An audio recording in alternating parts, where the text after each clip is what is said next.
Okay.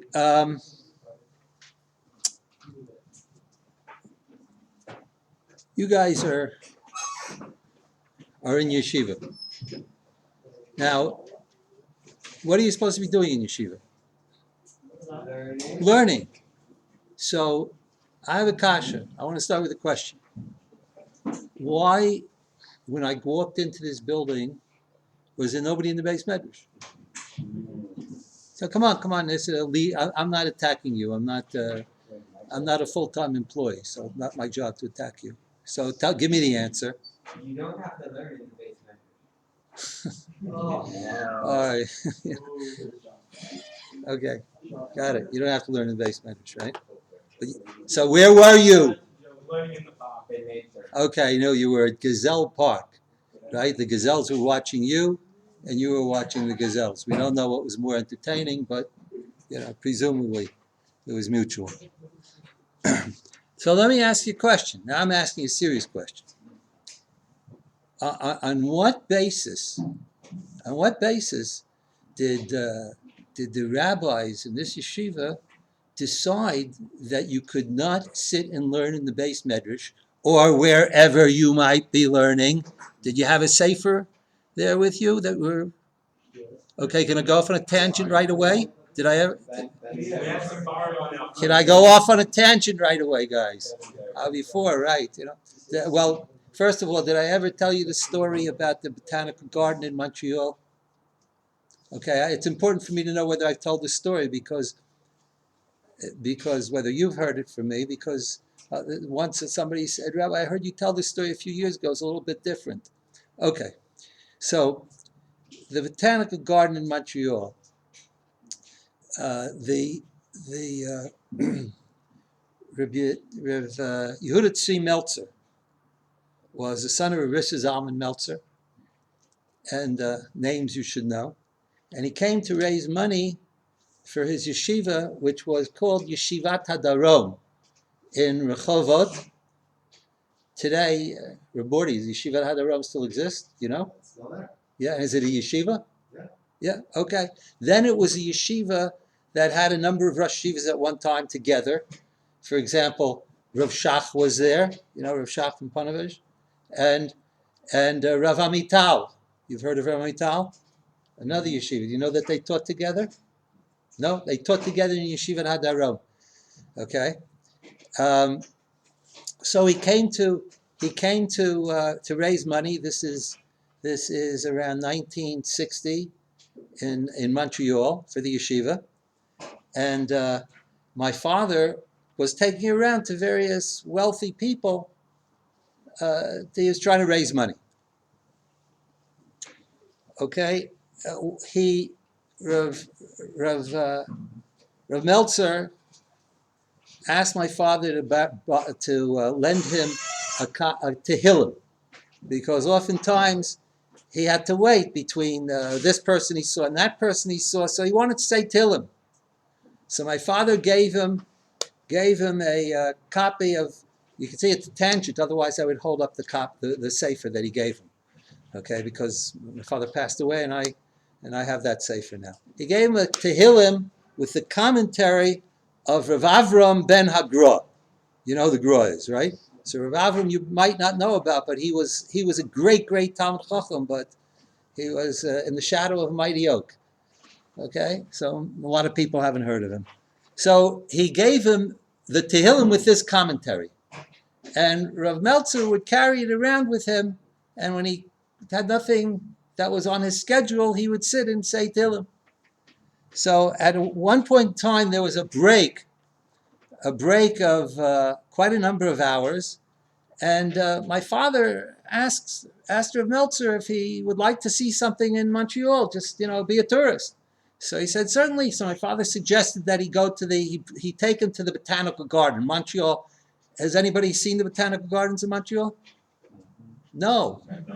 Okay, but you can say you saw Gazelle Park. Okay, so he goes, and my father asked me. I was a 15-year-old kid, 16-year-old kid, but it wasn't during the time of Chavrusa. At a Chavrusa in Montreal, with Rabbi Hirschbaum, who taught me, and I said, okay, I'll go along also. So I go to the botanical garden, and these magnificent, what are they called, greenhouses or something like that, like lush, tropical, beautiful plants, right? Incredible. And we're walking through, and you go from one unit to another, to another, to another. At a certain point in time, my father and I were looking at whatever we were looking at, and we realized that Rav Meltzer, we had lost him. He isn't there, So my father said, oh, so I said, I'll find him. He had to be behind us someplace. So I go through one greenhouse, another greenhouse. He's not there. Now I could keep this story going, but I do remember going through two greenhouses and I couldn't find him. So I'm not going to embellish it. I come to the back to the third greenhouse, and I see there's a big crowd around this huge, beautiful plant, a giant, and a huge crowd. I said, "What's going on?" I was nervous, so I go running to the front, and I see this is 1960 in Montreal. Rav Meltzer was a Jew with a long black coat, really long, and at the bottom of the black coat were tzitzis, right, and a big black hat. Now in Montreal, that wouldn't be strange today, perhaps, but in 1960, my God, it was 60 years ago. It was a long time ago. So I was 15 years old. It was strange to see a person like that. And the person had a book open in front of him and was mumbling something out of it in a foreign language. And this whole crowd of non-Jews and non-Hebrew speakers was looking at him. And I come running up, and he is saying Tehillim from the Sefer of Rav Avram Ben Agro's commentary, Barchi Nafshi Es Hashem. You guys have said Barchi, you said no Barchi Nafshi, right? You say it, right? So you know what it's about. Okay? So I ask you, was that Bittul Torah? So it depends what you say, the way you look at the world. I told this story 15 years ago to Rav Amital's son, who was the grandson of Rav Meltzer. Okay? He's a Rosh Hashiva in Shalabim. And I get to this point in the story, and I said they were standing around looking at your grandfather. And you know what your grandfather was doing? And he said to me, he was saying Tehillim. I said, how did you know that? Did he tell you this story? He said, no. As I said, how did you know it? It's the first time he heard the story. I'm the only eyewitness to the story, except those people who are, I don't know. Right?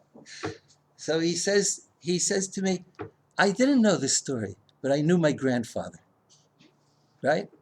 So we're dealing with the question, gentlemen. This is a segue into the question of how you could go to Gazelle Park this morning, which is another question, and the question which I entitled, since you have to give a title for everything, black, white, and gray. And the question, of course, is black will be are you guys doing a mitzvah now? Yes, you're learning Torah, right? You're learning Torah. Okay, we'll call it black if you want. We could switch the colors around if you want, white or gray, white or black. Depends whether what you're called a black yeshiva or a white yeshiva. You guys are in a white yeshiva, right? So, okay. The opposite of learning Torah would be what? Give me an example. Better than Bittul Torah. What? Murdering someone. Okay, yeah, you're good. Murdering someone, right? Or eating a ham and cheese sandwich right now. That would be the opposite. What about just sitting around and not doing anything? Okay, you're not doing an aveira, you're not doing a mitzvah, right? Or what about playing basketball? Any basketball players here? When we need enough guys. When the Sega is all over and everybody's vaccinated and you can have a normal life. So I want to see an Eretz Tzvi team play against the yeshiva next door, Shraga. Okay, right? So what about, in other words, that's called the gray area. Is there a gray area? What is the meaning of a gray area? Okay? What do we mean by a gray area? In gray area, in halachic terms, is called devar reshut. A thing of, it's not a mitzvah, it's not chayav, and it's not asur. You could do it. So then many people will say, devar reshut is do whatever you want to do.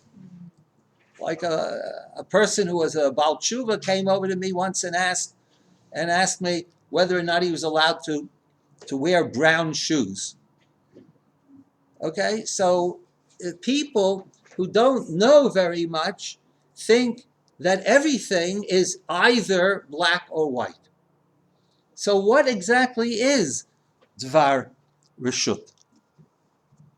And I want to begin this with something that might be further claimed to be the equivalent of gazelle park or playing basketball or staring at the wall with something that I do that's not necessarily understood by people by all the people that I know, and that is I read poetry. So I'm going to read you a poem. It's what's called a famous poem. Don't feel bad about it. That you're right. It's Sonnet 19. Okay, it's a poem by John Milton. John Milton, at the age of 40 or so, has gone blind. Terrible thing if you're a poet, if you're a writer, and exceedingly religious, the mid-17th century. He's gone blind. And gone blind, he can't express in poetry, because how can you write poetry if you're blind? He can't express in his form of expression the psalms, if you will, the songs that he is writing to God, or about God. His light is spent. You have the poem, right? Or you have, okay? His light is spent. Light is the ability to see. He's gone blind in both his eyes, terrible. And his wife shortly thereafter died in childbirth, and another month and a half later, a child died. It's been a bad year for John Milton. And he asks the question of God. I want to serve you, but you've taken my ability to do so away from me. And he complains. When I consider how my light is spent ere half my days in this dark world and wide, and that one talent which is death to hide, lodged with me useless, though my soul more bent to serve therewith my Maker, and present my true account, lest he returning chide. Doth God exact day labor, light denied? I fondly ask. But patience, to prevent that murmur, soon replies, God doth not need either man's work or his own gifts, who best bear his mild yoke. They serve him best. His state is kingly, thousands at his bidding speed, and post o'er land and ocean without rest. They also serve who only stand and wait. How can you judge me, God, if I can't serve you with the gift you gave me? And God responds in a murmur. God doesn't need man's work or his own gifts. But they also serve. Man needs God. And they also serve who only stand and wait. Now, lest you say, Rabbi, enough's enough. Enough waste of time. So I call on the authority of Rav Aaron Lichtenstein, who in an essay, Torah and General Culture, Confluence and Conflict, a book which we should have in the library. Morty, do you remember the name of the book? I call it the Green Book. The Green Book, the Big Green Book. The Big Green Book. And it's a long article, Torah and General Culture, which implies general culture, whether you're talking about English literature or physics or whatever it may be, right? Why are we studying it? And Rav Aaron,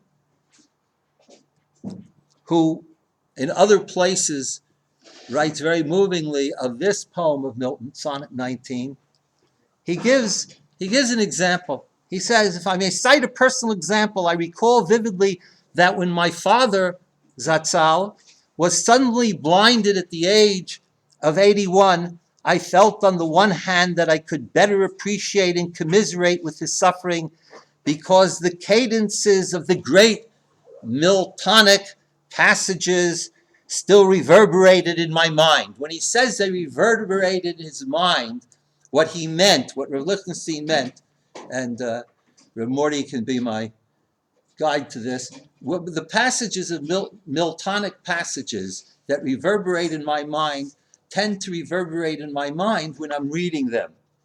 Okay.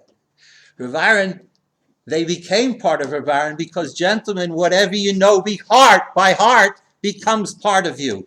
Shema Yisrael is part of you because you know it by heart. So memory is what transforms us. It what makes us what we are. So Rav Aaron, these were part of his being. And Rav Aaron says, quoting from Samson's opening speech in Milton's great poem, Samson's Agonistes, which I once had a chavrusa with in Eretz Yisrael with one of the students. Oh, dark, dark, dark. You know, Shimshon is blinded. Remember that? Oh, dark, dark, dark, in the blaze of noon, irrecoverably dark, totally eclipse all hope without all hope of day. The sun to me is dark and silent as the moon. And then he quotes another passage from Milton and so on and so forth. And he related this in a very moving way in the essay and orally to his experience with his father. And for me, this is very, very personal, not just because I'm reading poems, but because one of my dearest friends, if I ever come back and have an office in this version of Eretz Yisrael, so you'll see a picture in there of a friend of mine, a dear friend of mine, Rabbi Yossi Benevsky, Olav Shalom, who at the age, more or less at your ages, Lo Aleinu, Chas V'Shalom, was seriously blind. When I first met him, he had giant glasses on. And he had finished Yeshiva College, and he was a student in the Smicha program, and he was at NYU Law School at the same time. A year or two later, he was completely blind. He had to drop out of law school. He continued to learn for Smicha, and he wrote a doctorate, a PhD. And he lived around yeshiva, and he dined with me on Rosh Hashanah and Yom Kippur. He knew it all by heart, but I was supposed to lead him. So I said the first word, and then he would be 10 lines ahead of me. And he was a dear friend, so I know what this means. It's personal to me. This poem is personal also. Now this poem which you have before you, what is the important word in the poem? Okay, I'm not going to bother you with poetry. There are a lot of makorot here. But what's the important word in the poem? What would you say? What poem is the poet striving, and what is he talking about? What's the issue the whole time? Look in the poem. You can look at this. Not a yes. Light. Okay, light. Yes, I agree. That's an important word. Yes, Serve. serve. It's what he can't do. I can't serve. The word is repeated 3 times, and repeated for the last time in the last line, which is a line that everybody knows if you graduated high school in America, where you have to read poems. They also serve who stand and wait. Semper paratus. They also serve, serving in God. Serving God, which is what Milton wants to do. You're a serving God by being in attendance, by being ready for the Word of God. It's not what we want to do. It's what God would have me do. And there are those who serve in attendance, and there's those who serve by attention, and those who serve in intendance, what I intend to do.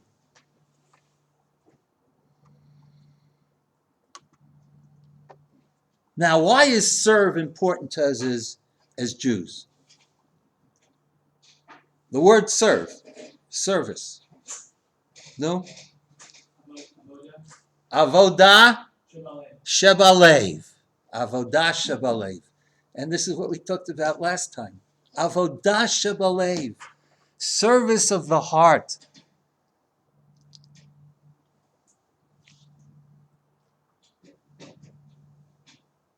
Let us start with a one-liner, okay?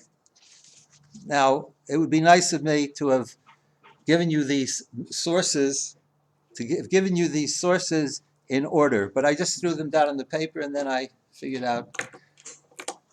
So what is marked as number 3? A pasuk in Malachim. Eliyahu has challenged the Nevi'ei Habal to a duel, if you will.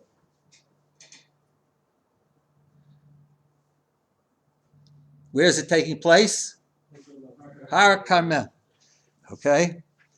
Vayigash Eliyahu el Kalaam vayomer ad matai atem poschim al shtei hasipim. How long will you be poseach al shtei hasipim? Could somebody translate that for me? How long what? Having a foot in both camps, right? Sitting on the fence as you would, right? Right? In Yiddish we would say tanzen of beide chasanas, to dance at 2 weddings at once, right? Im Hashem Elokim lechu acharav. If the Lord is God, Hashem is God, go after him.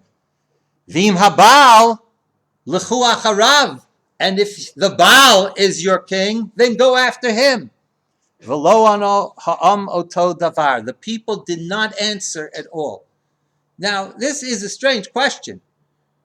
You might say, why should Eliyahu say, if God is God, go after him. And if the Baal, well, go after God anyway, right? You can't say go after the Baal. The answer, he's suggesting it's either or, but the or is perdition. How can Eliyahu, you can imagine somebody say, oh, Eliyahu, what are you saying like something like that for, right? And the answer, Rabbi Yozel Horowitz, the Alter Nevardik, is a very true answer. If you give people the choice, right, then it's meaningless. You have to say it's either or. You can't step in the same river twice. It can't be done.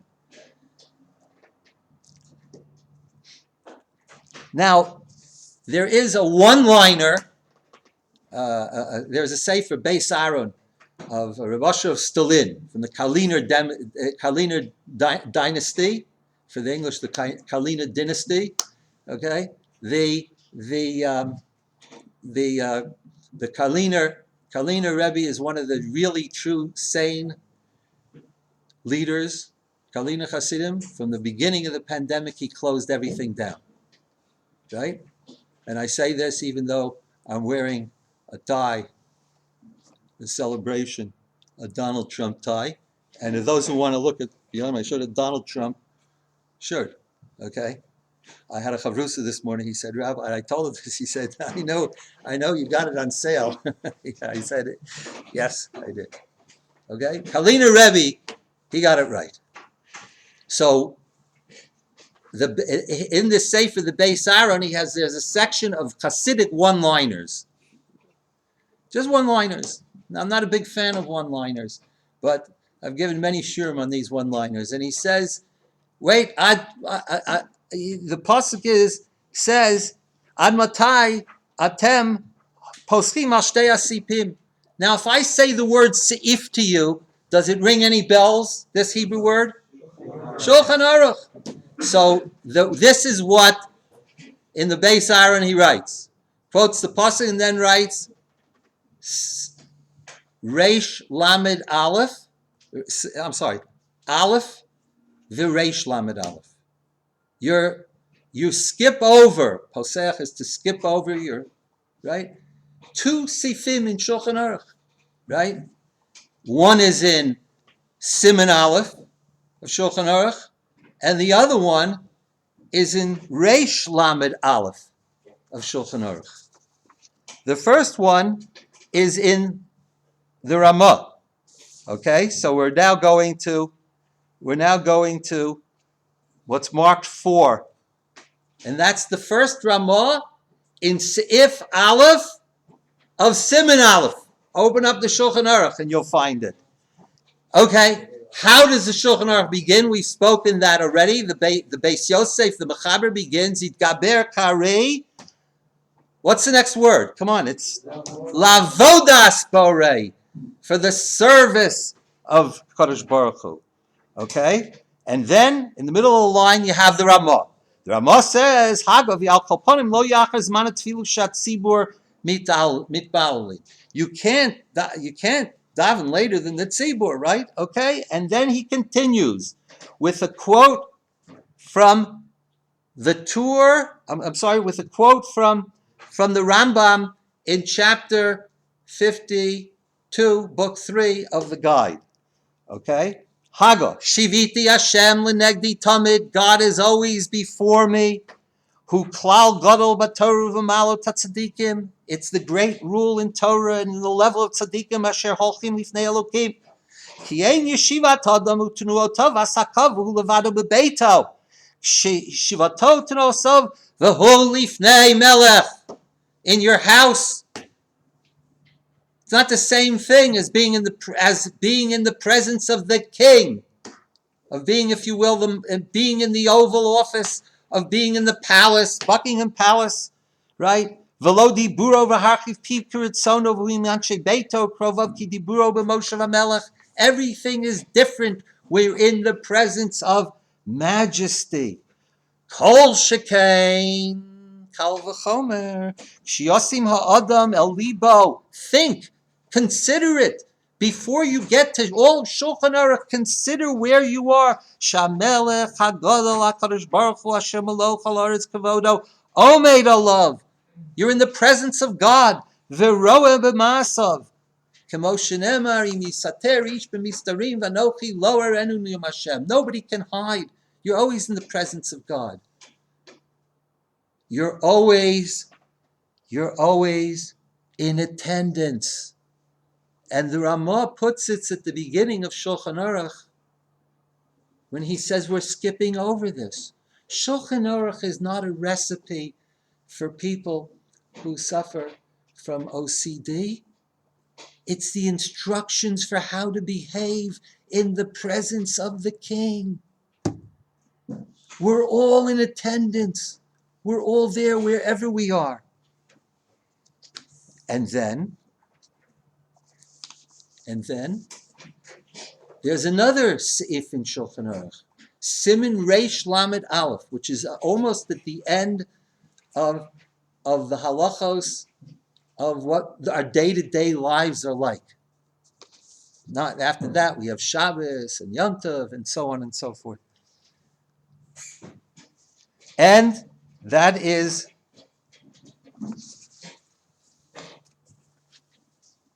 Shulchan Aruch Orach Chaim, it's marked 5.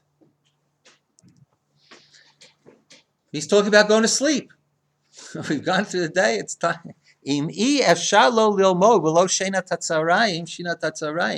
you can't keep learning without taking a nap, so yishan, you go to sleep. That's the Shulchan Aruch.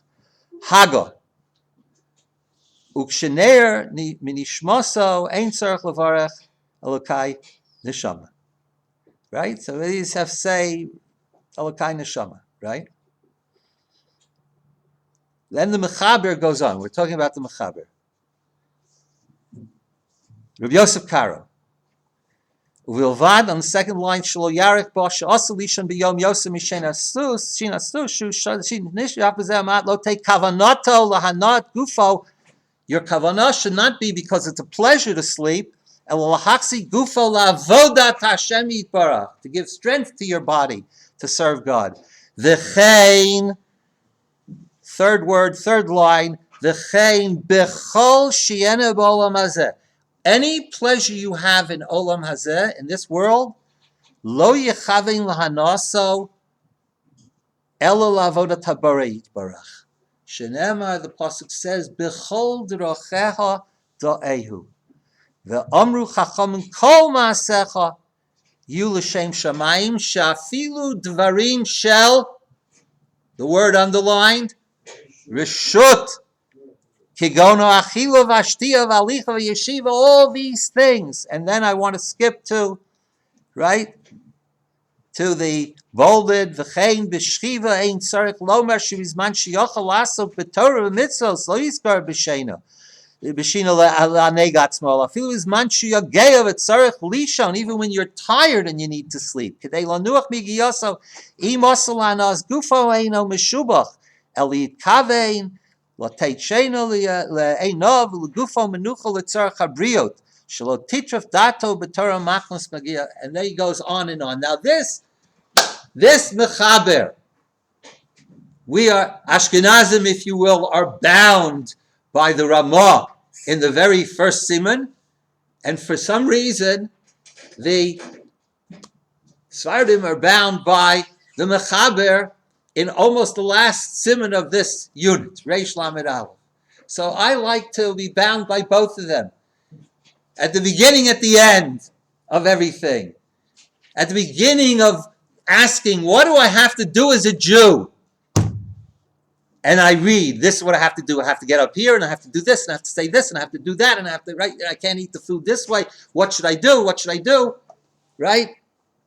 At the beginning of it, I have to understand that whatever I do, I'm in the presence of God. Otherwise, it doesn't mean anything. It's just blah, blah. And on the other hand, after I'm done with everything, I have to know that I'm serving God in, have I done it all? Has everything I've done been a service of God? So I ask you, gentlemen, what about the Dvar Reshut today, of going to Gazelle Park?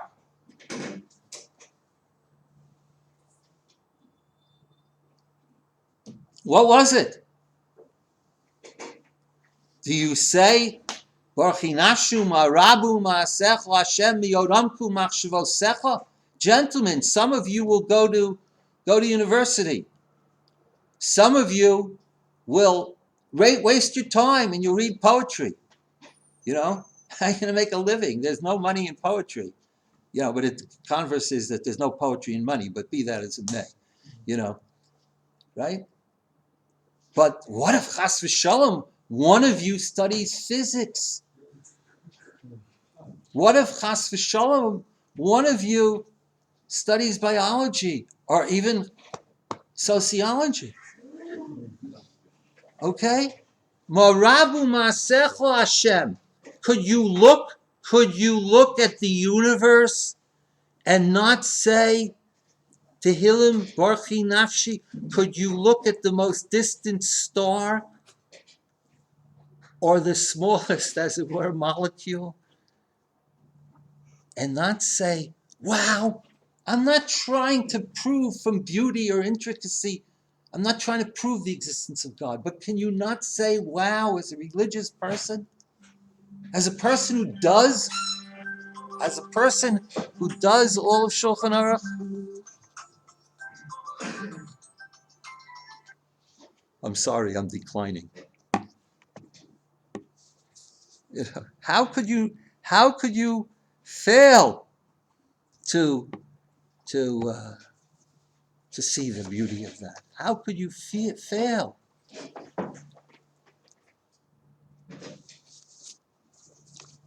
Of course, according to at Simchas Torah, when they auction off and people have asked the question whether they can study Jewish history as part of this, I say yes.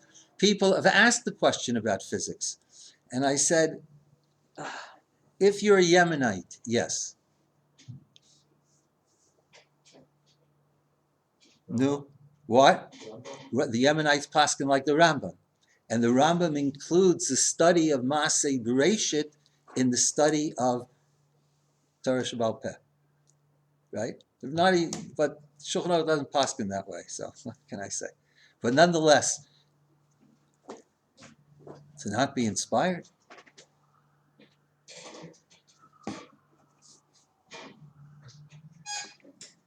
to not daven.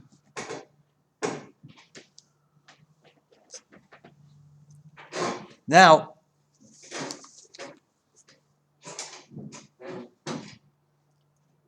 this, of course, is based. This is all based on the Rambam and the Ramban. Okay, so let us turn now to the sources. Okay, we'll do it historically. The Rambam comes before Ramban.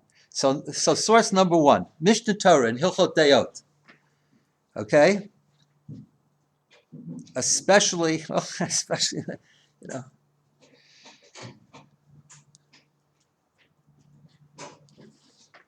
We're not going to finish all the sources.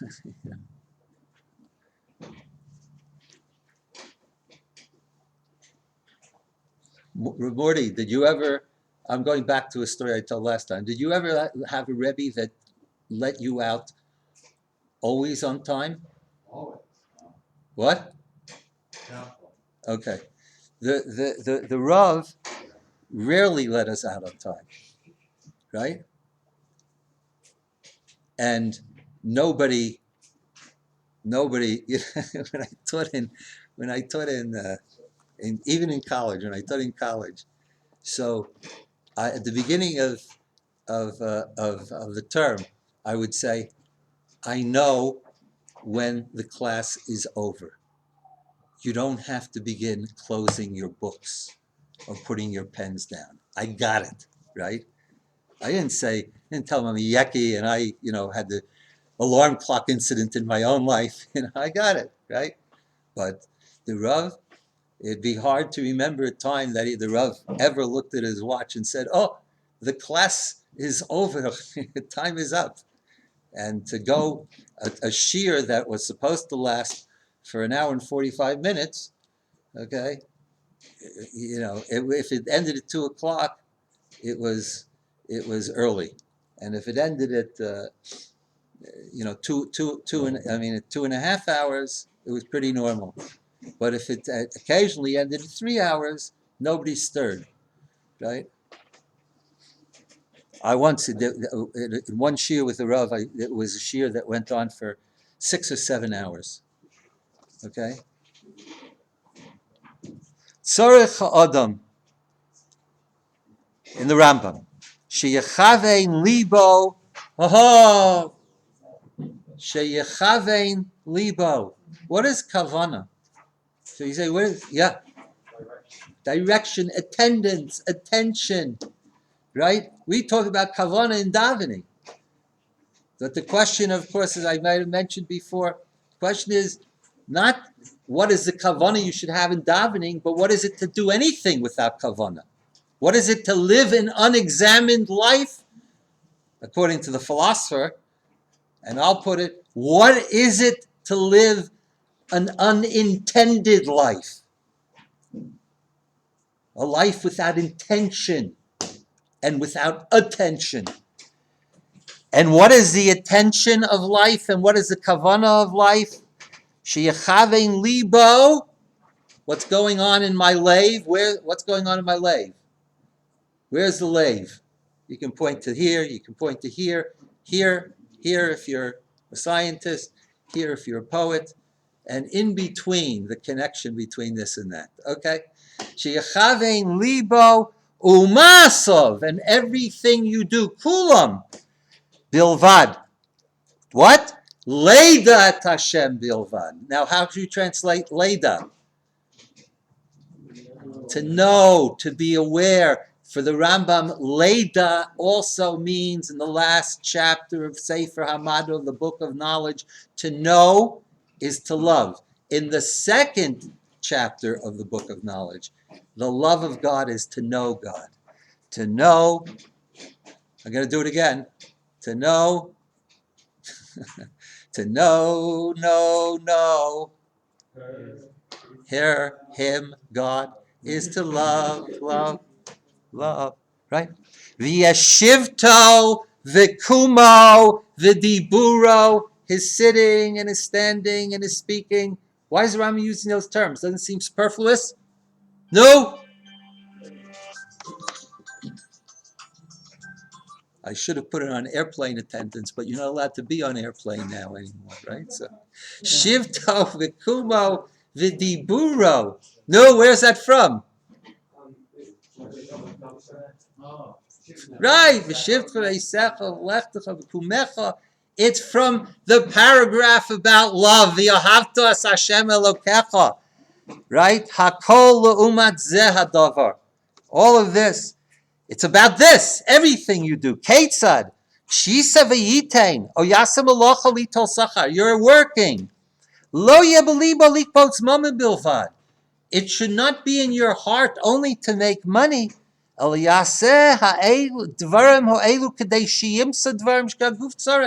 in order to make a living, so because if you're not have a healthy body, if you're hungry, if you're starving, you can't learn Torah. This is what is known as the philosophy of purpose. Sometimes you do X in order to get to Y, in order to get to Z.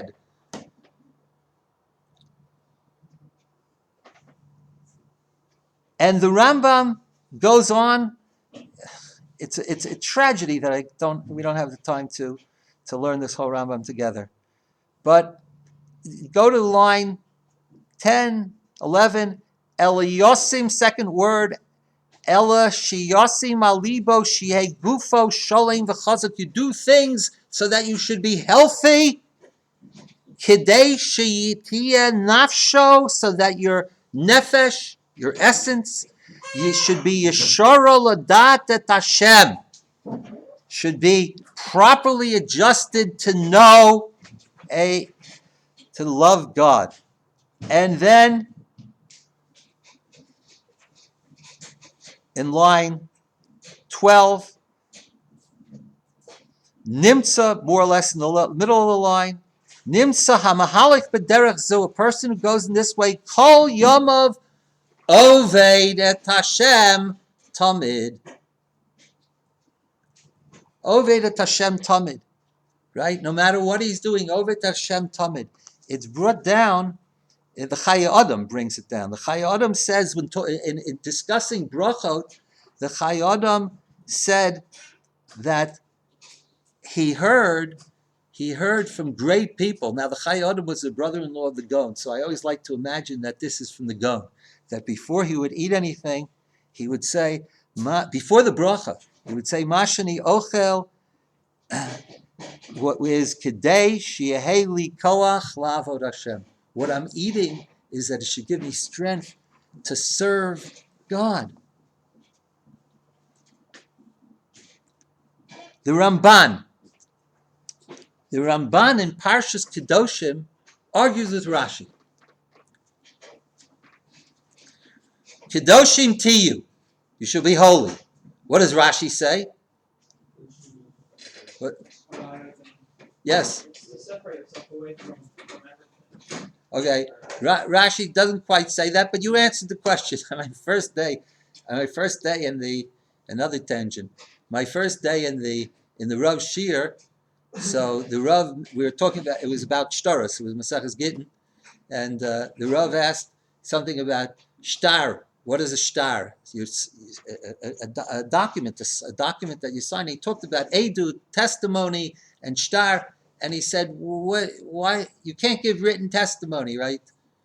What is it? And he said, what is an? He asked us what an igeret was. You know what an igeret is? A letter.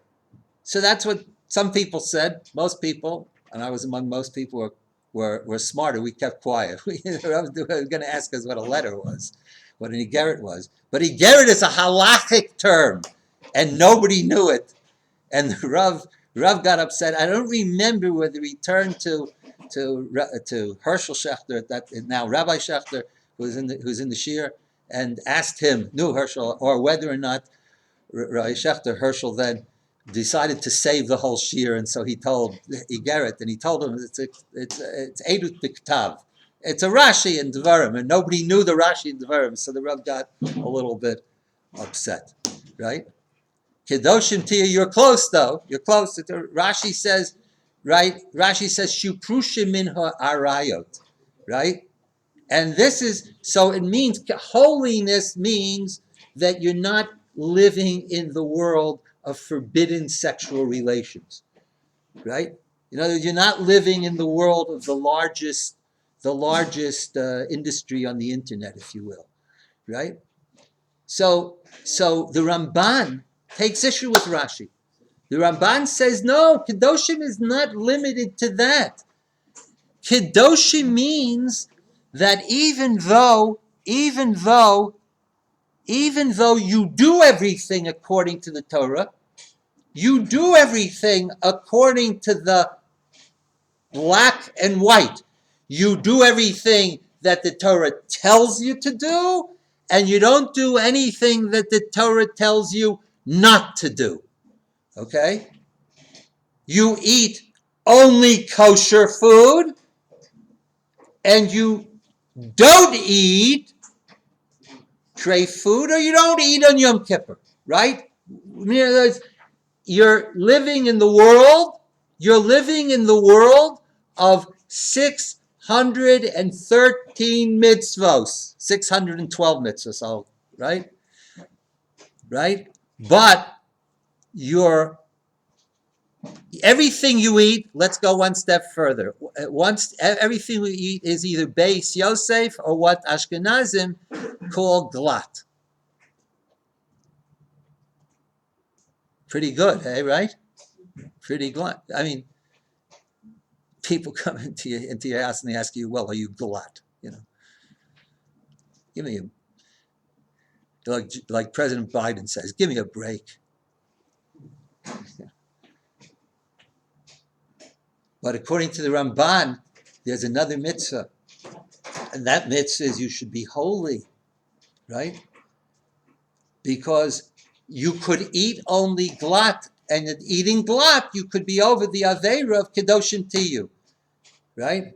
That is, and you'll pardon the pun, that is, you could be firmly committed to being a glutton, but you're a glutton.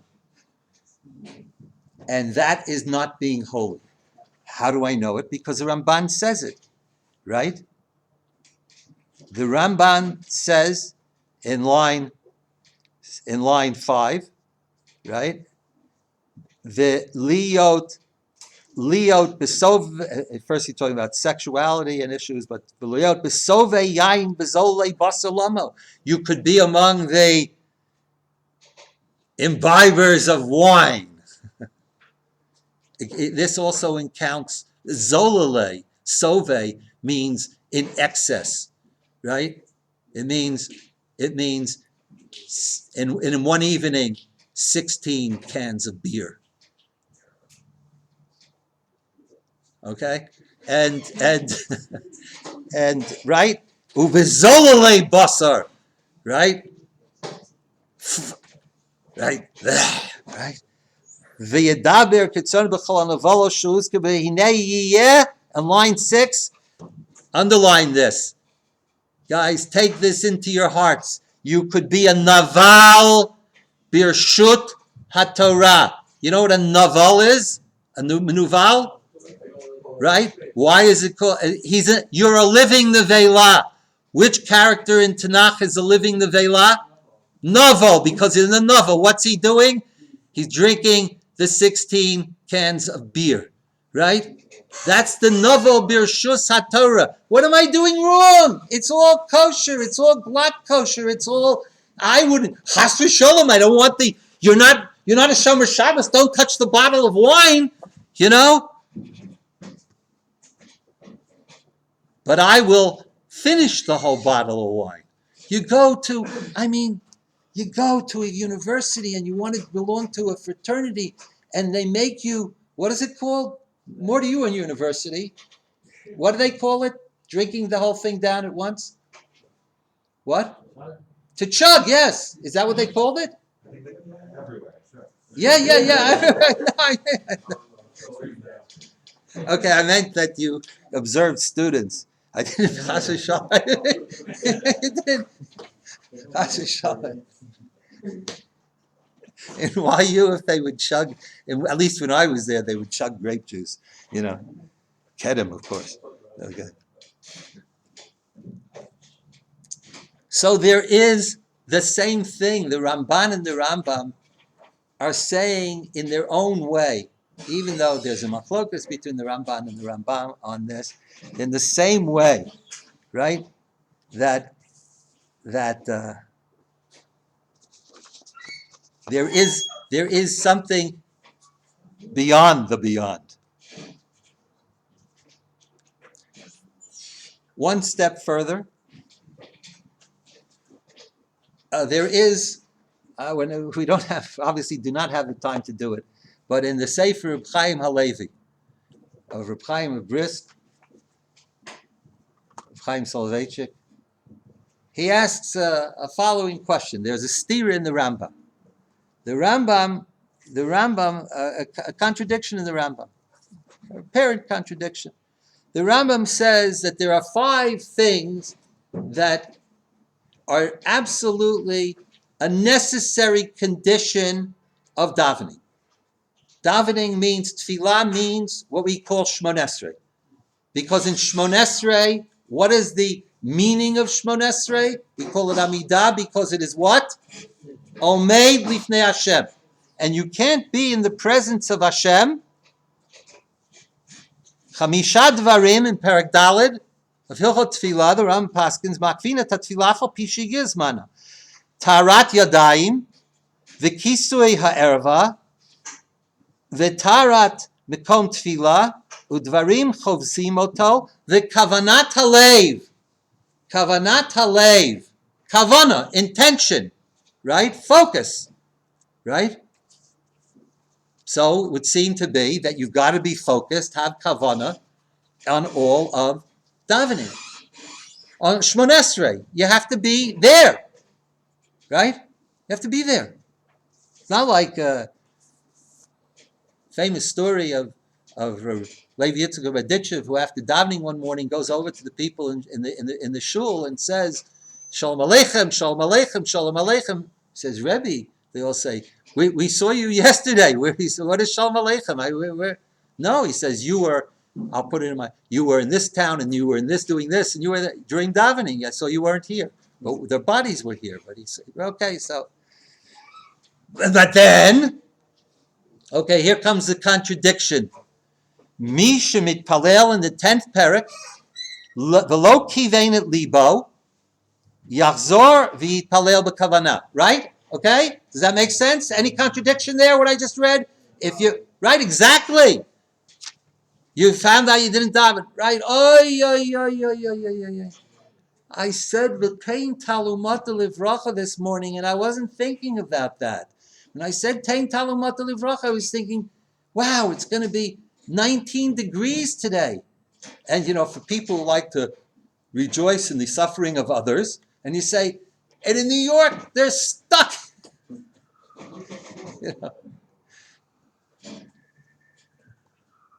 The subways aren't running, so you can't get to Central Park to throw snowballs. What are you going to do? Right? So I'd have to daven everything over again, right? Would that be fair to paskin that way? Got it, right? However, the Rambam goes on, V'im kivein libo bebracha rishona, but if you did have kavanah in the first bracha, until Magain Avram, which is the first bracha, Shuvein Otzorech. Right? I'm smiling now, not because I'm smiling, right? Okay, I did have kavanah in the first bracha. Okay? You don't have to. Whoa, so Reb Chaim says, wait a second. He says you have to have kavanah in all of tefillah?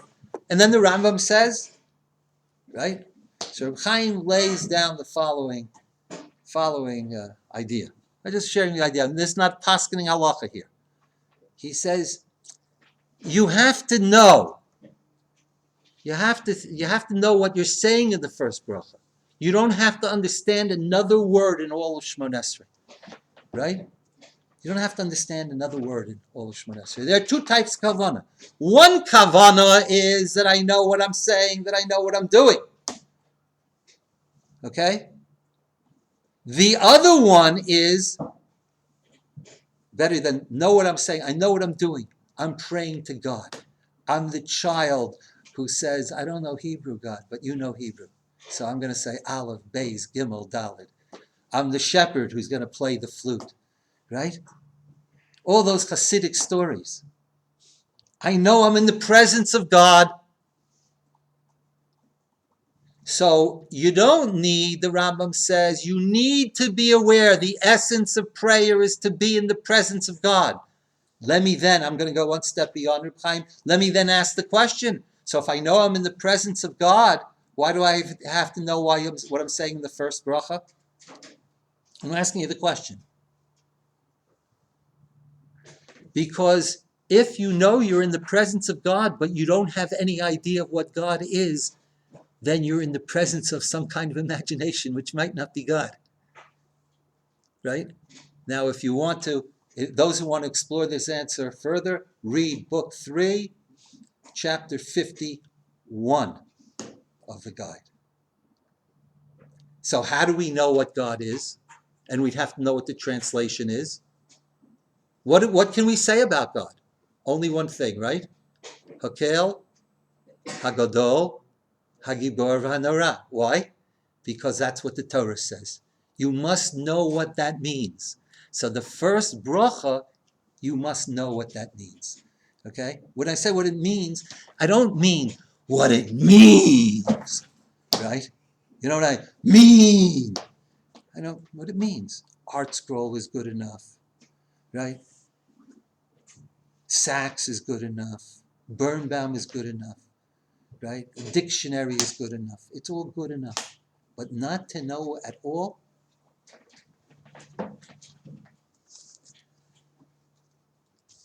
In which case,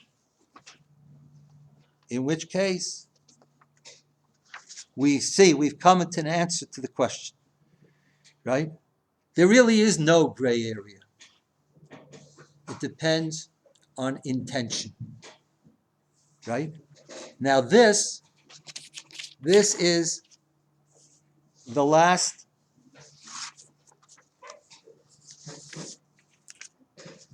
number 7, which is from the Pachad Yitzchak of Rav Hunter on Purim. And Purim is important, especially to Rav Hutner, because of the ad delo yada. If you're always supposed to be Yodea, ad delo yada, so what state will that be? That's a whole different issue. I mean, it's a big issue, and Purim is coming up, but so the Rav Hutner in a Mamar Yud, on Purim, and he says this in any number of places. Number 6, if you were to look up that source, you would see that he explains this in his Sefer on Shavuos. So he says he's raising the question here. We're on number 6. The question is there a gray area? Right? Is there a Devar Reshut? So his answer is as follows. Mi shemachkim, I'm reading for the first line. Mi shemachkim et libo b'chochmat ha'avodah. Notice the language. A person who makes his heart grows wise with the wisdom of service. Okay? What does that mean? The more you gain wisdom, the more you grow in wisdom. Right? It's not just memorizing, okay, passing a test and forgetting. Mishemachkim et libo b'chochmat ha'avodah. Chochmat ha'avodah is the wisdom of what it means to serve. It's not imagining, thinking about things seriously, and ingesting them. Yavchin heitev, second line, will understand well, ki hamunach, the idea of devar reshut, things that are just seeming whatever I want to do. Mitpareshu b'sfata shel chochmat ha'avodah. If you're in the wisdom of service, it's understood b'muvan acher me'asher mitparesh shumafia binyanim shel milad alma. It's different from asking people if they, should I wear brown shoes or black shoes? Should I go do this or do that? Should I look right or left? Binyanim shel milad alma, in general human affairs, hamusag shel divrei reshut bo lomar on line 5. We generally mean it. There's no requirement or prohibition to do it this way. You must do it this way, or a prohibition to do it this way. There's no such thing. Divrei reshut b'milad da'alma yonam she'ein kan kapei de'echi pol davar. Devar reshut in normal human affairs is there's no difference what way you do it. Give me a break. Leave me alone. Right? Should I do this or that? People ask it this way or that way, this way or that way. And everything they ask, he said it makes no difference. They keep asking. OCD. You're worried. The ilu binyani, line 7, binyani milu deshmaya lo yitakel klal lomar shenimtza hu inyan kazeh sheino nogeh klal ratzon Hashem uchi lo ichbas lo lakadosh baruch hu nasa. That does not play a true role when you're talking about the service of avodat Hashem. Therefore, on line 9, second word, the alkain perusho shel hamunach divrei yeshut binyanei avoda eino elo ein perusho elo shein yachaso shel davar ze l'ratzon Hashem mevurarim l'alter al atar v'zeu benigud l'mitzvos v'aveir sheyachsam l'ratzon Hashem mevurar b'shat masa. I'm going to explain this simply, right? This is treif. This is kosher. I should have brought some props in, right? Okay, this is treif. This is treif. This is kosher. So then I say, Rabbi, which should I eat? Right? This has a big sign on it. Which was this treif? There's a big sign on it. What do they call it? Hamburger and cheese. Big Mac with the have cheese on it? Oh, okay. How do you know? Okay. okay. Right. I'm not going on a tangent. Okay. So this is what, and this has a big sign, Galat, and it's got a big, rabbi chewing on it, whatever. So I say, so what should I eat? Of course, the kosher. That's not whatchamacallit. I know right away, that's the point. I know right away what it is. Devar reshut means I don't know when I'm doing something whether it's in the world of the service of God or in the world of not serving God. How do you know? You take a nap in the afternoon. We'll stick with that analogy, which is found in the halacha that we saw. How do you know whether it was this? If you wake up from the nap and you say, "Oh, now that I had my nap, I'm gonna watch something on YouTube, something kosher, like right, whatever." So then your nap was just to give you the strength to watch something on YouTube. You wake up with energy and you say, "Nah, right? I can learn this Rambam. I can learn this Gemara. I can daven mincha with greater kavanah." So the Dvar should, when I do a mitzvah or I do an aveira, I know right away what I've done. When you do Dvar Reshut, the meaning of Dvar Reshut, it means it's not that it doesn't have significance, but you don't know the significance until later. Time will reveal what it is. Gentlemen, a person could go to university, right? Preparing himself for something. It's a Dvar Reshut, right? And then in what he does, he's doing a mitzvah. He's creating the vaccine. He's able to make a living, but he gives the right tzedakah. Not just a lot of money, but the right amount of tzedakah. And that's what it's for. To do good with what he does. Right? A person could do anything. There's almost anything that's not an aveira. Right? And it could be a Kiddush Hashem. Or it could be a Chilul Hashem. I hope I can't, other than you're talking about aveiros, there's nothing that you could do in life that couldn't be a Kiddush Hashem in the world of Reshut, in the world of the gray area, that couldn't be a Kiddush Hashem and couldn't be a Chilul Hashem. It depends what you make. It depends what you make of it, what you do with it. So, of course,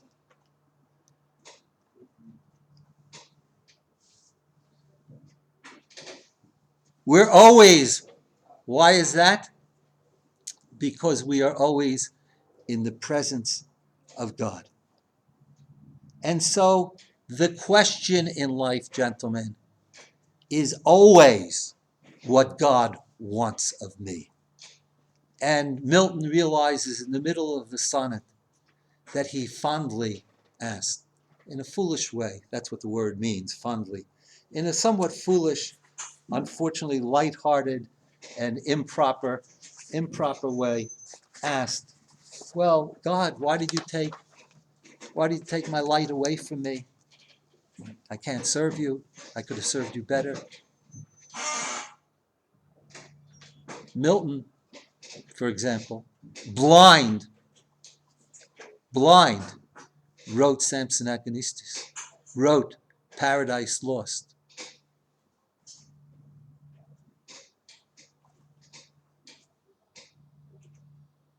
Rabaran, I think somebody, Ramorty, do you hear this story? Ramorty was more of a Talmud Rabaran than I was.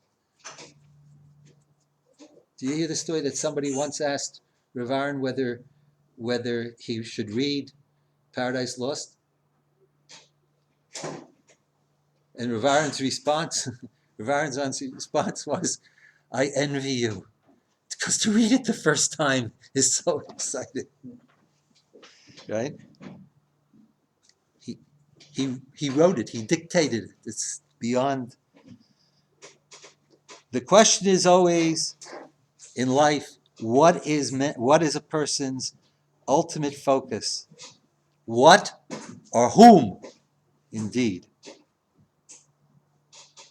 Milton, in life, and he wrote this poem when he's blind, he dictated it when he's blind, discovers that before his blindness, his attention was not absolute, because he wanted to be able to write poetry.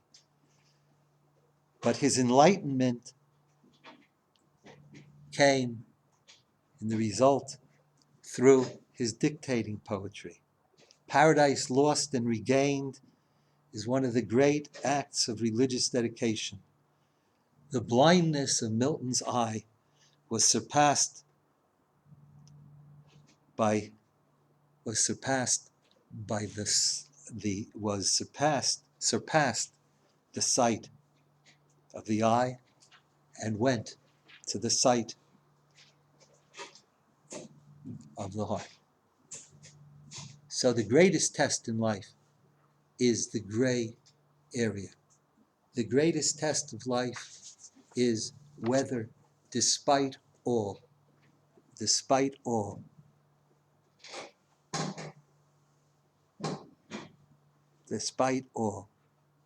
I understand God doth not need either man's works or his own gifts, who best bear his mild yoke, Kabbalat Ol Malchut Shamayim. You guys all know Shema Yisrael Hashem Elokeinu Hashem Echad. You guys all know that the mitzvah of Shema Yisrael Hashem Elokeinu Hashem Echad is to have kavana of being mekabel Ol Malchut Shamayim. Thank you. Okay. They serve him best who bear his mild yoke. His state is kingly, thousands at his bidding speed, and post o'er land and ocean without rest. Gentlemen, they also serve who only stand and wait. May we serve even when we are standing and waiting. Okay. My watch is 12:45.